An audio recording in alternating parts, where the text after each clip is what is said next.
So ആളും പുതുസ് ആട്ടവും പുതുസ് എന്ന ടാഗ്ലൈനുമായിട്ടാണ് Tamil Bigg Boss season 8 വരുന്നത്. അപ്പം ഈ ഒരു സീസൺ 8നെ സംബന്ധിച്ച് ഹോസ്റ്റും പുതിയതാണ്. വിജയ സേതുപതിയാണ് ഈ ഒരു സീസൺ 8 തമിഴിൽ വരുന്നത്. നമ്മുടെ കമലഹാസൻ മാറി വിജയ സേതുപതിയാണ് ഈ ഒരു സീസൺ ഹോസ്റ്റ് ചെയ്യുന്നത്. ഇന്ന് 6 മണി തൊട്ടാണ് Bigg Boss season 8 Tamil grand launch ചെയ്യാൻ പോകുന്നത്. അപ്പോൾ മലയാളി പ്രേക്ഷകരൊക്കെ അത്യാവശ്യം നല്ലൊരു ശതമാനം ബിഗ് ബോസിൻ്റെ ആരാധകരും തമിഴ് ബിഗ് ബോസും കാണുന്നുണ്ട് എന്നാണ് ഞാൻ അറിയുന്നത്. അതുകൊണ്ട് തന്നെ ബിഗ് ബോസ് തമിഴിൻ്റെ അപ്ഡേറ്റുകളും കാര്യങ്ങളും ഒക്കെ നമ്മൾ ഈ ഒരു ചാനലിൽ അപ്ഡേറ്റ് ചെയ്യുന്നുണ്ടായിരിക്കും. അതുപോലെ തന്നെ തമിഴിനോടൊപ്പം തന്നെ ഇന്നത്തെ ദിവസം Hindi Bigg Boss 18 grand launch ചെയ്യുകയാണ്. സൽമാൻ ഖാൻ തന്നെയാണ് അവിടെ ഹോസ്റ്റ് ചെയ്യുന്നത്. വേറെ ആരും തന്നെ ഇല്ല.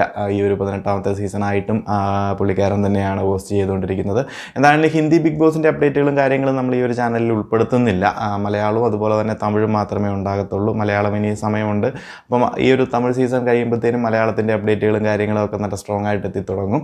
അപ്പം ഹിന്ദി കാണുന്നവരൊക്കെ ഒന്ന് അപ്ഡേറ്റ് ചെയ്യുക, എങ്ങനെയുണ്ട് ഈ ഒരു സീസൺ, അതുപോലെ തന്നെ കണ്ടസ്റ്റൻസ് ഒക്കെ എങ്ങനെയുണ്ട്, അതുപോലെ തന്നെ ഗെയിംസുകളാണെന്നുണ്ടെങ്കിൽ ബിഗ് ബോസ് ഹൗസ് ആണെന്നുണ്ടെങ്കിലും ഈ ഒരു സീസണിൻ്റെ ഓരോ അപ്ഡേറ്റുകളും കാണുന്നവരൊക്കെ നിങ്ങളുടെ അഭിപ്രായങ്ങളൊക്കെ ഒന്ന് കമൻറ്റായിട്ട് അറിയിക്കുക. അപ്പോൾ നമുക്ക് ഇതിലേക്ക് പോകാം. അപ്പോൾ തമിഴ് ബിഗ് ബോസ് സീസണെ സംബന്ധിച്ച് ഈ ഒരു സീസണിൽ പുതിയ ഹോസ്റ്റുമായിട്ട് പുതിയ ഒരു രീതിയിലായിരിക്കും തമിഴിൽ എത്തുന്നത്. അപ്പോൾ കാണാത്തവരൊക്കെ കാണാൻ ശ്രമിക്കുക സമയം കിട്ടുന്നത് പോലെ. അപ്പോൾ നമുക്ക് മലയാളം എങ്ങനെ ഉണ്ടാകുമെന്നും മലയാളം ഈ പറയുന്ന തമിഴിൽ നിന്നൊക്കെ കോപ്പി അടിച്ചിട്ടായിരിക്കും കുറേ ഗെയിംസുകളും അതുപോലെ തന്നെ ടാസ്കുകളും കാര്യങ്ങളും ഒക്കെ മലയാളത്തിലേക്ക് എത്തുന്നത്. പിന്നെ കുറച്ച് ഐഡിയയും ഇതേപ്പറ്റി വലിയ ധാരണയൊന്നും ഇല്ലാത്തവർക്ക് കുറച്ച് കൂടുതൽ ഐഡിയയും കാര്യങ്ങളും ഒക്കെ കിട്ടും. അപ്പോൾ കാണാൻ സാധിക്കുന്നവരൊക്കെ കാണാൻ ശ്രമിക്കുക. പഴയ വർഷങ്ങളിലെ വെച്ച് നോക്കുമ്പം കൂടുതൽ ആൾക്കാർ തമിഴ് ബിഗ് ബോസും കൂടി കാണുന്നുണ്ട്. നേരത്തെ ഉണ്ടായിരുന്നു, ഇപ്പോൾ അതിൻ്റെ എണ്ണം കൂടി വരുന്നുണ്ട്. അതുകൊണ്ട് തന്നെയാണ് തമിഴിലാണെന്നുണ്ടെങ്കിലും അതുപോലെ തന്നെ മലയാളത്തിലാണെന്നുണ്ടെങ്കിലും രണ്ട് സൈഡിൽ നിന്നുമുള്ള കണ്ടസ്റ്റൻസിനെ ഇവർ ഒന്നോ രണ്ടോ പേരെയെങ്കിലും മാക്സിമം ഉൾപ്പെടുത്താൻ ശ്രമിക്കുന്നത്. അതായത് രണ്ട് സൈഡിൽ നിന്നുള്ള ഓഡിയൻസിൻ്റെ ഒരു ഹൈക്ക് കിട്ടാൻ വേണ്ടി മാത്രമാണ്. കഴിഞ്ഞ സീസണിൽ നമുക്കറിയാം, സീസൺ 6 നമ്മുടെ ശ്രീതുവിനെ കൊണ്ടുവന്ന് മലയാളം സീരിയലുകളൊക്കെ ഉണ്ടായിരുന്ന ശ്രീതു കൃഷ്ണനെ കൊണ്ടുവന്നിരുന്നു. അതിൻ്റെ പേരിൽ തന്നെ നമ്മൾ മലയാളികളൊക്കെ ഒത്തിരി ഒരു റിവഞ്ച് അല്ലെന്നുണ്ടെങ്കിൽ പകരം വീട്ടും. അടുത്ത സീസൺ തമിഴ് തുടങ്ങി കഴിയുമ്പോൾ അതിനൊരു പകരം വീട്ടിയിരിക്കുമെന്നൊക്കെ പറയുന്നുണ്ടായിരുന്നു. കാരണം നമ്മുടെ മലയാളി ഓഡിയൻസിൻ്റെ മാത്രമല്ല തമിഴ് ഓഡിയൻസിൻ്റെ വോട്ടും കൂടെ കിട്ടിയിട്ടാണ് അത്യാവശ്യം ഒരു സേഫ് ഗെയിം അല്ലെന്നുണ്ടെങ്കിൽ ഒരു സേഫ് പ്ലെയർ എന്ന് തന്നെ നമുക്ക് പറയാൻ സാധിക്കും. ശ്രീധുവിനെ അങ്ങനെ കളിച്ചാണ് ലാസ്റ്റ് ടോപ്പ് 6 വരെയും ശ്രീധു അവിടെ ബിഗ് ബോസ് ഹൗസിനുള്ളിൽ നിന്നിരുന്നത്.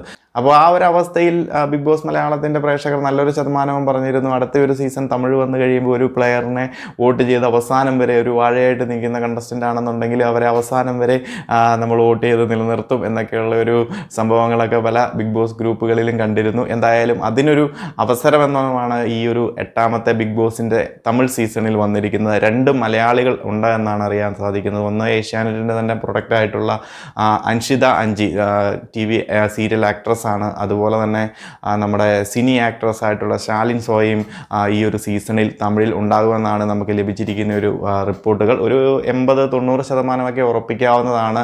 അൻഷിതാഞ്ചിയുടെ കാര്യം ഏകദേശം കൺഫേംഡ് ആണ്. എന്നാൽ ശാലിൻ സോയുടെ കാര്യം നമുക്കൊരു 90% ഉറപ്പിച്ചു അവിടെ ഉണ്ടെന്നും അതുപോലെ തന്നെ ഈ സീസണിലേക്ക് ഉണ്ടെന്നൊക്കെയാണ് കേൾക്കുന്നത്. ഇനി അവസാന നിമിഷം എന്തെങ്കിലും മാറ്റങ്ങൾ വരുമോ, വൈൽഡ് കാർഡ് ആയിട്ടാണോ എത്തുന്നത് എന്നതിനെക്കുറിച്ചൊന്നും അറിയത്തില്ല. അപ്പോൾ എന്താണെന്നുണ്ടെങ്കിലും മലയാളികൾക്ക് കാണുന്നവർക്ക് ഇവർ ഗെയിം കളിക്കുന്ന അവരുടെ ഗെയിമിൻ്റെ അടിസ്ഥാനത്തിൽ വോട്ട് ചെയ്യാം. അതല്ല എന്നുണ്ടെങ്കിൽ നമ്മുടെ ശ്രീതു കൃഷ്ണനെ തമിഴ് പ്രേക്ഷകർ അവിടെ നിർത്തിയതുപോലെ തന്നെ നമ്മൾ മലയാളി ഓഡിയൻസിന് അവരെയും അവിടെ നിർത്താനും അല്ലെങ്കിൽ ഒരു പകപോക്കലിന് പറ്റിയൊരു അവസരമാണ് ഇപ്പോൾ ലഭിച്ചിരിക്കുന്നത്. ഇതുപോലെ മറ്റ് പല കണ്ടസ്റ്റൻസിനും മലയാളി പ്രേക്ഷകർക്ക് അറിയാവുന്ന പല കണ്ടസ്റ്റൻസും ഉണ്ട്. നമുക്ക് കുറേ ഒരു 10-18 കണ്ടസ്റ്റൻസിൻ്റെ കൺഫേംഡ് ആയിട്ട് അവരുടെ ലിസ്റ്റും കാര്യങ്ങളും ഒക്കെ കിട്ടിയിട്ടുണ്ട്. ഞാൻ സമയം കിട്ടുവാണെന്നുണ്ടെങ്കിൽ അടുത്തൊരു വീഡിയോയിൽ ഈ പറയുന്ന കൺഫേംഡ് ആയിട്ടുള്ള കണ്ടസ്റ്റൻസിൻ്റെ ലിസ്റ്റും കാര്യങ്ങളും ഒന്ന് പറയാം. എന്നുണ്ടെങ്കിൽ പോലും നമുക്ക് ഇന്ന് 6 മണിയോടുകൂടി കാര്യങ്ങളൊക്കെ ഒരു വ്യക്തമാകുന്ന 6 മണിക്കാണ് grand launch Tamil Bigg Boss season 8 നടക്കാൻ പോകുന്നത്. അപ്പം കാണാൻ താല്പര്യമുള്ളവരും കാണാൻ ഉദ്ദേശിക്കുന്നവരും ഒക്കെ കാണാൻ ശ്രമിക്കുക. നമ്മുടെ ചാനലിൽ ഇതിൻ്റെ അപ്ഡേറ്റും കാര്യങ്ങളും ഒക്കെ ഉണ്ടാകും. അപ്പോൾ ഈ ഒരു 2 പേരാണ്, ശാലിൻ സോയിയും അതുപോലെ തന്നെ അൻഷിത അഞ്ചിയുമാണ് മലയാളികളുടെ ഇടയിൽ നിന്നും ഈ ഒരു സീസൺ 8 തമിഴിലേക്ക് ഉണ്ടെന്ന് പറയപ്പെടുന്നത്. അപ്പം പക വീട്ടാനുള്ളവർക്കൊക്കെ പക വീട്ടാവുന്നതാണ്. സോ മലയാളം ബിഗ് ബോസിൻ്റെ കൂടുതൽ അപ്ഡേറ്റുകളൊന്നും തന്നെ ഇല്ല. എന്താണെങ്കിലും 1-2 മാസങ്ങൾ കൂടി കഴിയുമ്പോഴത്തേനും ഒക്കെ നല്ല പക്കായിട്ടുള്ള അപ്ഡേറ്റുകളും കാര്യങ്ങളും ഒക്കെ കിട്ടത്തുള്ളൂ. ഓഡീഷനും കാര്യങ്ങളും ഒക്കെ നടക്കുന്നുണ്ട്. ബാക്കി ലാലേട്ടനാണോ ഹോസ്റ്റ് എന്നതിനെക്കുറിച്ചുള്ള സംഭവങ്ങളുമൊക്കെ അവർ ഡിസ്കഷനിലാണ് സംസാരിച്ചു കൊണ്ടിരിക്കുന്നു. അതിനെക്കുറിച്ചൊക്കെ അപ്ഡേറ്റുകൾ 1 മാസവും കൂടെ കഴിയുമ്പോഴത്തേനും നമുക്ക് ലഭിക്കുമെന്ന് തന്നെ പ്രതീക്ഷിക്കുന്നത്. കാരണം നവംബർ ഡിസംബർ ആകുമ്പോഴത്തേനും അതിനൊക്കെ ഒരു തീരുമാനമാകും. അപ്പോൾ നമുക്ക് അതിൻ്റെ അപ്ഡേറ്റുകളും വരും ദിവസങ്ങളിലൊക്കെ അറിയിക്കുന്നതാകും. എന്താണെങ്കിലും തമിഴ് ബിഗ് ബോസിൻ്റെ അപ്ഡേറ്റുകളുമായിട്ട് നമ്മൾ ഇനി ഉണ്ടാകും. അപ്പോൾ ചാനൽ എല്ലാവരും സബ്സ്ക്രൈബ് ചെയ്യുക, സപ്പോർട്ട് ചെയ്യുക.